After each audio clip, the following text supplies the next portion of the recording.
Bonjour tout le monde. Du coup, je me présente, je m'appelle Vincent, je suis développeur à Scaleway et je viens vous faire une petite présentation sur la génération d'un SDK TypeScript à partir de Protobuf. Alors, petite slide d'introduction pour rapidement présenter Scaleway et ça mettra un petit peu de contexte en fait sur le reste de la présentation. Scaleway est un cloud provider français originellement qui s'appelait Online, créé en 99.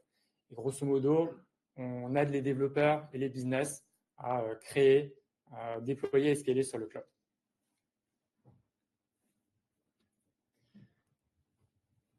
Donc, avant de parler finalement du SDK TypeScript, on va un petit peu parler de comment va se passer la génération. Question peut-être énorme, mais finalement, pourquoi est-ce qu'on génère nos outils? La réponse assez brève, c'est parce qu'en fait, ça nous va permettre d'économiser énormément de temps sur la maintenance. Scaleway, c'est aujourd'hui à peu près, on va dire, une grosse trentaine de produits. D'ici l'année prochaine, probablement beaucoup plus.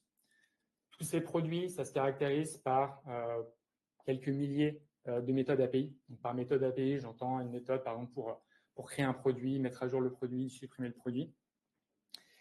Et en parallèle, vous allez avoir de la génération de plusieurs outils développeurs.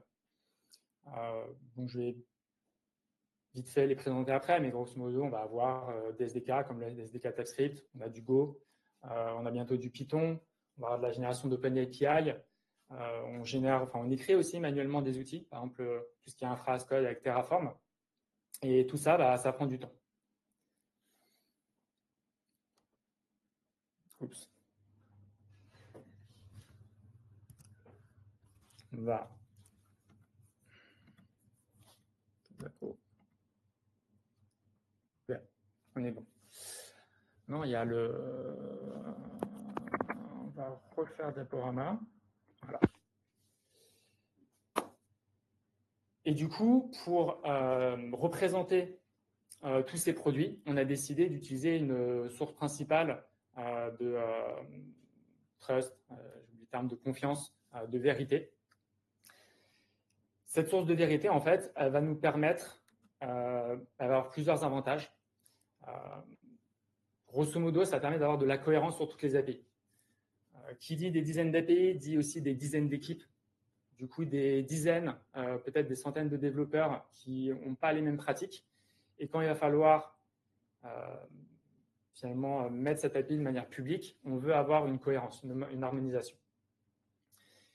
Et une fois qu'en fait on va avoir cette source de confiance qui va être dans un même repo, on va pouvoir, il y a des pipelines de CI/CD, pouvoir générer automatiquement les outils. Donc j'en parlais vite fait. Là, il y a quelques exemples. On va avoir des stubs en fait pour les équipes en interne. On va avoir l'API Gateway qui permet de mettre à disposition cette API, le site développeur et puis les différents outils que j'ai déjà mentionnés. Tout ça, ça permet d'avoir des sorties synchronisées et de réduire en fait, d'améliorer la vitesse à laquelle les produits et les services sont disponibles pour nos utilisateurs. Donc, vous potentiellement. La question finalement, c'est sous quel format sont représentés ces API, ces produits. On arrive donc en fait à Protobuf comme source comme source principale. Est-ce que des personnes dans la salle connaissent déjà Protobuf? C'est pas mal, hein, c'est pas mal. Alors, brièvement, Protobuf, qu'est-ce que c'est? C'est un format de sérialisation qui va vous permettre de définir des API. C'est un langage qui a été créé par Google dans le début des années 2000, qu'ils utilisent toujours de manière très active. Et c'est un format qui a, c'est un langage qui a quelques avantages. Comme vous pouvez le voir en fait sur l'écran, il est plutôt simple à lire. Donc une structure, un type en TypeScript, si ça s'appellerait un message. Chaque message va avoir un ou plusieurs champs. Chaque champ aura un nom, un type. L'index est intéressant en fait pour la sérialisation. On pourra y revenir plus tard. Et c'est vraiment un format qui a été pensé pour la génération et qui est particulièrement rapide pour tout ce qui est API gRPC. Donc, RPC, pour les personnes qui ne sont pas forcément familiers, c'est Remote Procedure Call. Vous avez des API REST, vous avez entre autres des API gRPC. On peut en discuter plus tard. Donc voilà, on utilise Protobuf comme langage en fait, pour définir et écrire nos API en interne. Et à partir de ça, on va faire de la génération. Si vous êtes plus curieux, donc je ne vais pas beaucoup plus parler de Protobuf aujourd'hui. Si vous êtes plus curieux sur le langage, n'hésitez pas à venir me parler tout à l'heure. C'est un sujet assez intéressant qui lui-même peut faire objet de conférences. Du coup, on va passer au SDK TypeScript lui-même. Ça reste un SDK assez simple. Hein. Enfin, on n'a pas essayé de réinventer la roue. C'est quand même posé pour dire, bon, écoutez, qu'est-ce qu'on peut faire pour qu'il soit à peu près propre, best practice, etc. On a deux cibles principales. La première cible, c'est nos utilisateurs, les développeurs, vous potentiellement. Et la deuxième cible, finalement, elle est interne.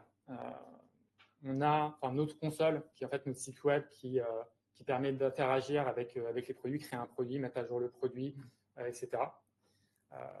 L'utilise en fait maintenant déjà depuis quelques mois. Si vous voulez parler avec des personnes qui travaillent dans l'équipe, ils sont juste devant. N'hésitez pas à leur parler à la fin. Donc voilà, usage externe bien évidemment et usage aussi interne, ce qui rend pratique finalement le développement du SDK.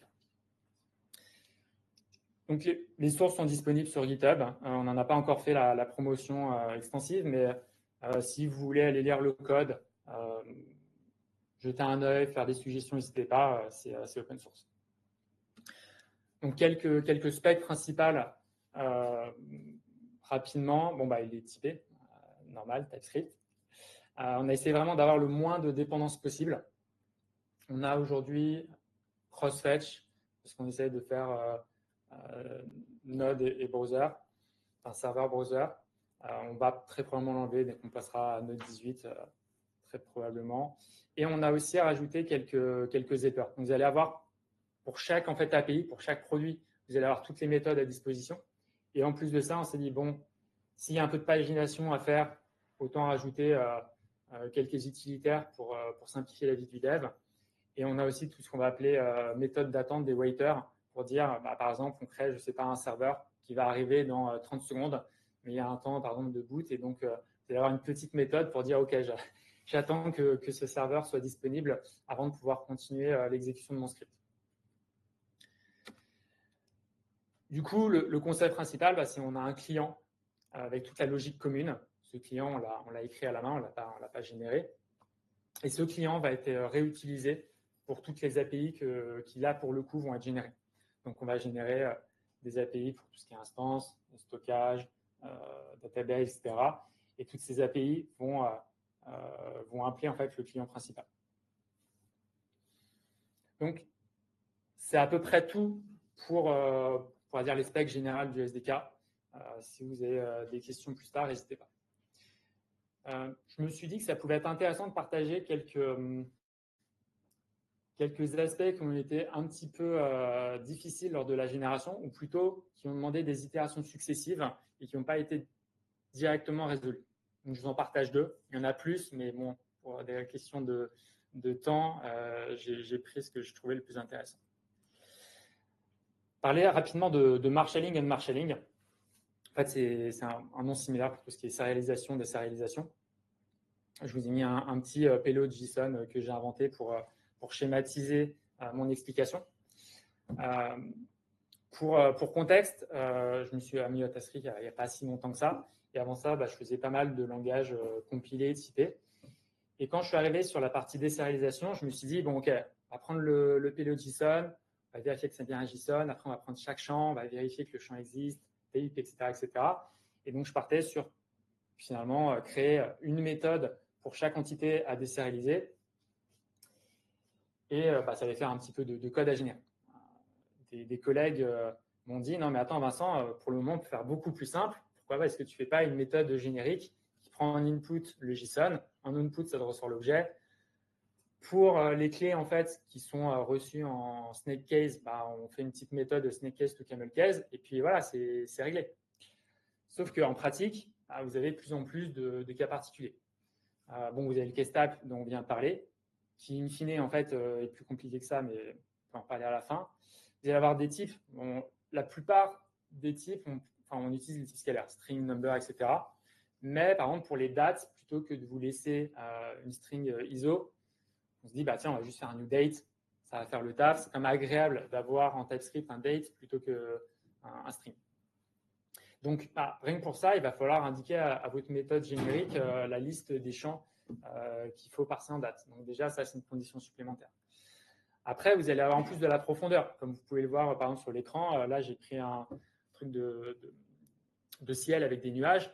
Vous allez avoir accédé aux nuages. Les nuages aussi, c'est des objets complexes. Donc, il faut dire, OK, là, c'est une profondeur, donc il faut y aller, il faut désérialiser, etc.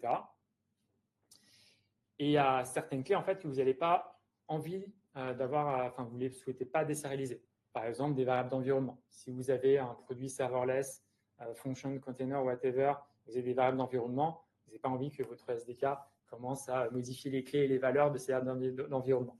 Donc, pareil, ça ferait un cas supplémentaire à votre méthode générique, lui dire attention, il ne faut pas désérialiser, il ne faut pas toucher à ces clés. Donc, ça faisait de plus en plus de cas particuliers. On se disait, bon, la méthode générique, c'était pas mal au début, ça marche bien, il va dire 95% du temps.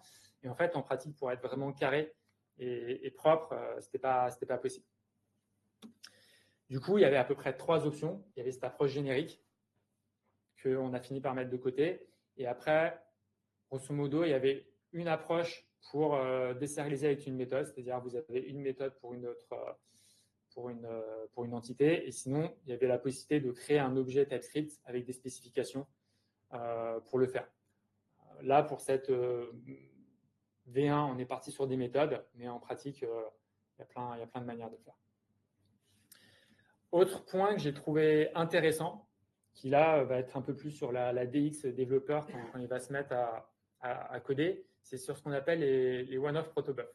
Donc, pour remettre un peu de contexte, imaginons que vous souhaitiez acheter un nom de domaine, vous allez devoir donner vos informations, ce qu'on appelle KYC, donc Know Your Customer. Donc, ça va être nom, prénom, adresse et compagnie. Si c'est la première fois que vous achetez un nom de domaine sur un provider, donc par exemple Scaleway ou autre, vous allez devoir fournir ces informations. Par contre, si vous avez déjà fourni ces informations, le service le possède et en fait, potentiellement, vous avez juste un ID à mettre. Genre, voilà, l'ID des infos. Et donc, ce one-off, ce concept général de one-off, c'est dire, OK, il faut envoyer ce champ ou aucun en fait des champs spécifiques. Mais en fait, il n'y a pas besoin faut pas en envoyer plusieurs. C'est seulement un de ces champs. Et donc, du coup, en expérience de développement, il fallait un moyen pour le développeur pour lui dire, OK, il faut que tu envoies un de ces champs. Donc là, la première chose qu'on a essayé de manière, on s'est dit bêtement, OK, essayons de faire une union sur les champs, on va voir ce que ça donne. Bon, en pratique, ça ne va pas bien marcher parce que il ne va pas trop savoir quel champ il doit déterminer. Enfin, l'autocomplétion ne va pas du tout marcher. Et si en plus de ça, vous mettez les deux, il ne fera pas d'erreur. Bref, en termes de TypeScript, de linter, etc., ce n'était pas une bonne approche.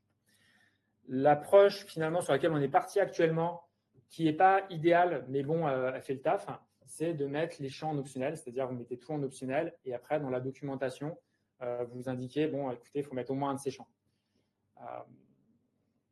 On a fait un petit test en créant un petit XOR en générique. Le problème, c'est que l'erreur qui en ressortait était vraiment pas folle. Il y a peut-être moyen de customiser l'erreur de nos jours, je n'ai pas vérifié, mais à l'époque, finalement, le XOR rapportait plus d'inconvénients que d'avantages. Donc, on est parti sur cette solution 2. Ça marche.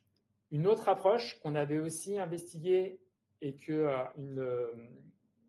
une boîte qui s'appelle Buff, que certains d'entre vous connaissent peut-être, ont fait pour leur génération TypeScript et leurs clients, dont on reparlera rapidement tout à l'heure. Donc, leur client s'appelle, son nom plusieurs, mais il y a Connect Web, je ne sais pas si certains d'entre vous connaissent, c'est de faire cette approche. C'est-à-dire qu'on va faire une union d'un objet un peu plus complexe. Donc là, c'est un peu plus verbose, c'est-à-dire que vous allez dire, OK, la propriété que je veux envoyer, c'est celle-là, et en plus de ça, telle valeur. C'est un peu plus de code. En termes de DX, du coup, ça veut dire, vous allez dire, OK, tel honneur, c'est tel name plus tel value, etc. Donc, c'est un peu plus gros finalement sur votre code, mais ça a l'avantage d'être très spécifique et peut-être être un peu plus malléable en fonction de ce que vous faites derrière. Si vous avez des avis sur le sujet, ou même dans le stream, n'hésitez pas. Donc, c'était voilà, 2 petites on va dire, anecdotes sur la création du SDK. Il y en a plein d'autres, mais j'ai dû sélectionner pour la presse. Petit point aussi, finalement, c'est pourquoi générer son propre SDK alors qu'il y a d'autres outils qui existent en open source. C'est effectivement une discussion, enfin un sujet qu'on a eu au début. On dit, est-ce que ça vaut le coup de générer ce SDK? Pourquoi pas prendre du OpenAPI, du Protobuf? J'ai listé quelques outils que je vais montrer. Quelles sont les alternatives finalement à cette solution? Une alternative finalement, c'est d'écrire des spécifications de TypeScript. Vous prenez votre OpenAPI, ça vous sort des spécifications de TypeScript de votre API. Donc j'ai mis le lien, il y a OpenAPI TypeScript qui marche plutôt bien. Et derrière, vous faites un wrapper générique TypeScript, genre par exemple Fetch, qui va vous auto-compléter en fait le produit, le chemin, et en fonction du chemin que vous choisissez, il vous dira s'il faut mettre des paramètres d'URL, de body, etc. C'est pas mal, mais pour par exemple un développeur JavaScript, ça va être le rat. Mais ça peut être une solution intéressante si vous, voilà, si dans votre cas, vous n'avez pas de SDK à disposition et vous avez des OpenAPI. L'autre possibilité, finalement, c'est d'utiliser un générateur open source qui va prendre en entrée votre OpenAPI. J'ai listé quelques exemples pour les gens qui seraient intéressés. Là où j'ai une bonne surprise, finalement, c'est sur le Redux Toolkit pour Redux.js qui faisait de la génération particulièrement propre et concise. Donc, si la génération vous intéresse, vous pouvez faire des tests. C'était plutôt pas mal. Et finalement, la troisième option, c'est quoi? C'est la génération à partir de Protobuf.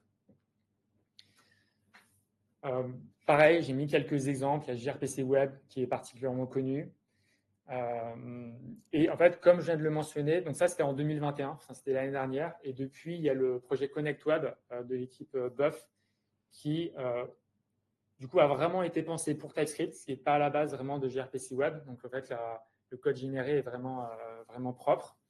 Et l'équipe est solide. Je vous recommande vivement de checker afin de vérifier leur repo et leur projet.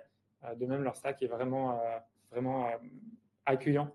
Donc, si le sujet vous intéresse, je vous engage à jeter un œil.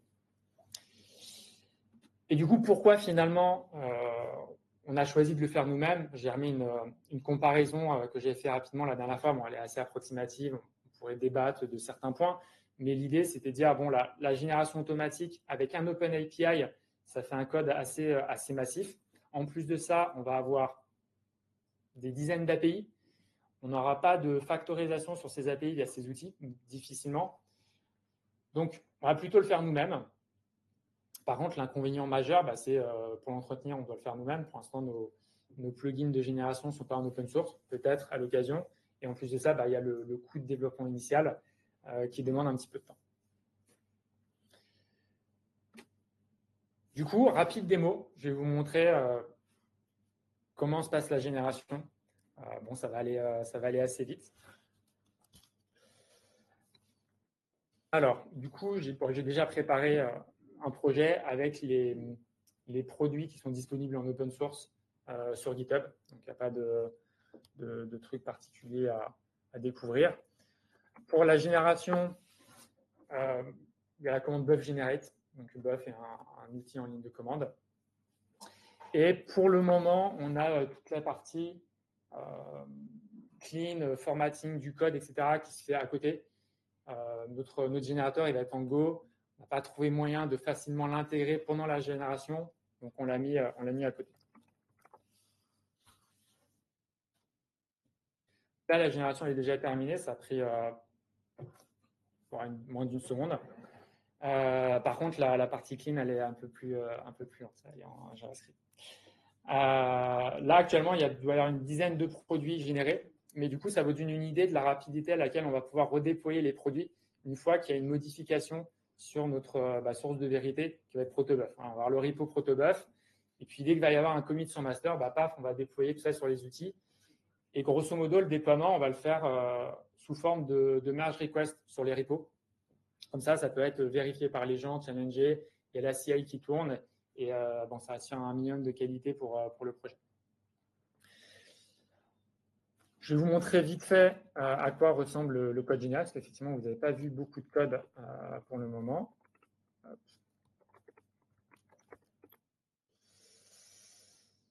Ouais, on va mettre ça très bien. Ça va être peut-être un petit peu gros. Est-ce que je peux grossir? Ouais, voilà, comme ça, ce sera mieux. Du coup, qu'est-ce qu'on prend comme exemple? On peut prendre Registry. Au niveau des types, on va risquer d'y avoir des erreurs parce que du coup, le client principal n'est pas intégré dans la génération. Donc, il va dire, attends, je trouve pas les imports. Mais voilà, on va avoir tous les types ici qui sont générés. On a mis ça dans un fichier à part.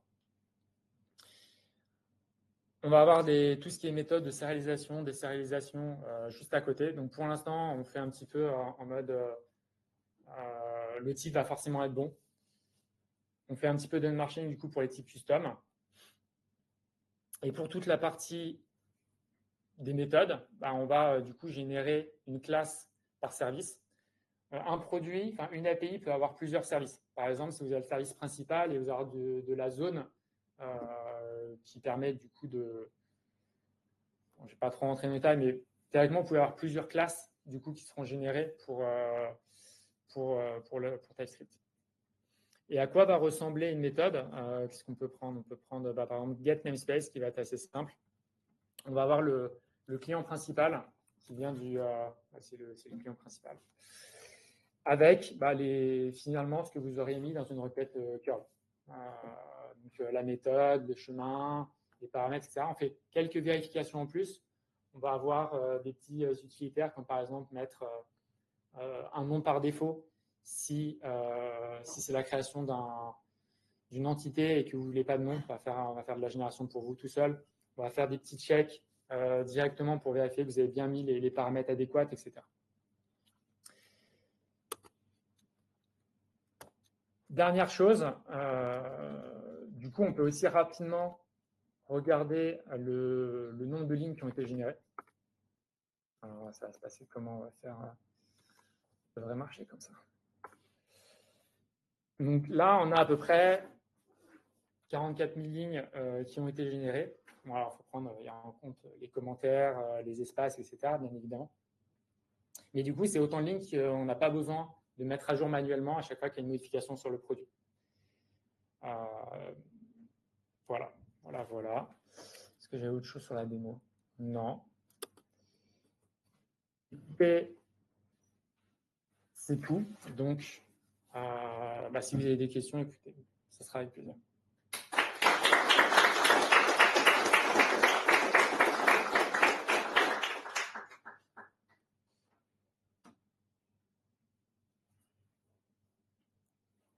Oui. Juste donc là, globalement, si j'ai bien compris, la ligne concerne plutôt une approche HTTP, enfin des appels API. Est-ce qu'il y a aussi des trucs prévus pour la communication 4K? Alors, est-ce que tu peux répéter la question? Ouais, vous demandez si là c'était plutôt API REST, tu disais. Ouais. S'il y avait plutôt 4K, pour l'instant, il n'y a pas de plan particulier par rapport à ça. Par contre, pour tout ce qui est protobuf, on va essayer de les mettre en open source bientôt. Il n'y a pas encore de date, parce qu'on doit faire des checks en interne. Et donc, ça devrait déjà donner un peu plus de flexibilité aux développeurs qui ne veulent pas faire du reste. Vous lancez TypeScript dessus sur tout le code généré pour être sûr que ce soit TypeScript compliant. Alors, est-ce qu'on lance des linters et compagnie? C'est-à-dire, qu'est-ce qu'on fait? De tout, enfin, est-ce que vous lancez le test serveur dessus pour vérifier la ST? Est-ce que vous vérifiez les règles de linter? Ouais, qu'est-ce qu'on fait comme vérification sur le code généré? Oui, bien sûr, je n'ai pas trop parlé de ça. Alors, du coup, sur toute la partie clean et compagnie, on va lancer du LSLint, du Prettier, etc. Donc, on va avoir toute cette partie-là en interne. Et en plus de ça, sur le repo finalement GitHub, où il y a toutes les sources, on a aussi des pipelines de vérification, de build, pour s'assurer que le projet marche un minimum, clairement. Donc oui, on a des checks. En termes de tests, on va avoir des tests, on va avoir des golden en fait sur la génération. C'est-à-dire que si on met à jour le générateur et qu'il y a des petites différences, ben, on va le savoir. On va avoir des tests unitaires sur le client principal, un peu de tests d'intégration, mais plutôt côté console. Mais voilà, on fait au mieux pour avoir quand même un truc un minimum solide et que dans toute la partie, dans toute la pipeline de déploiement, de bout en bout, ça soit un minimum solide, quoi. Est-ce qu'il y a des questions sur le… Ouais. C'est pas très clair pour moi. Est-ce que du coup les API de Scaleway et des services, c'est du gRPC ou c'est du HTTP? Ouais. Alors en gros, c'est du gRPC, mais du coup, on a une API intermédiaire pour la partie REST. Donc en gros, tu vas taper notre API Gateway et ça va après faire du gRPC. Les protobufs sont maintenus à la main ou c'est la source of truth? Alors les protobufs sont la source of truth. Ouais. Sont la source of truth. Et du coup, c'est pour ça qu'on va bientôt, idéalement, mettre ces protobufs à dispo, quoi. Il faut qu'on fasse quelques checks avant, bien évidemment. Mais l'idée, c'est qu'après, les gens puissent à terme taper directement en gRPC plutôt que de faire du reste. Pas d'autres questions sur le stream, j'imagine? Pas de questions sur le stream. Super. Mais écoutez, si vous souhaitez discuter TypeScript, protobuf ou autre, n'hésitez pas. Et pendant que je suis là, j'en profite pour remercier les organisateurs et aussi Comet. J'ai déjà fait utiliser les services de Comet plusieurs fois dans le passé et je valide, c'est top.